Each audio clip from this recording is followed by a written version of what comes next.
Açtıktan sonra biz açacağız. Açtıktan sonra bir daha numaralarını falan. Başlayalım. Bir de şu aşağının buradan çıktı malzemeler. Birini sokacağız. Bu alanın metrekaresini ölçmeniz gerekiyor mu? Onu da ölçeceğiz. Tamam mı?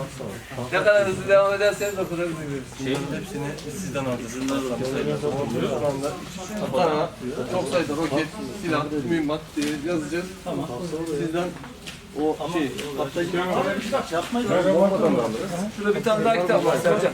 Alayım abi. Şeyin içinde dur. Bir tane. Sercan şunun içindeydi. Sen ver onları. Şuraya koyalım. Bunun içinde de var. At öyle. Onlar var.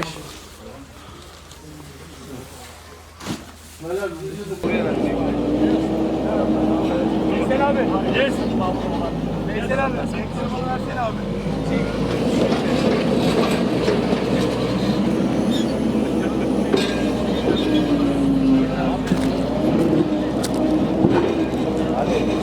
Onun konserleri görüştüm o maçtan da var.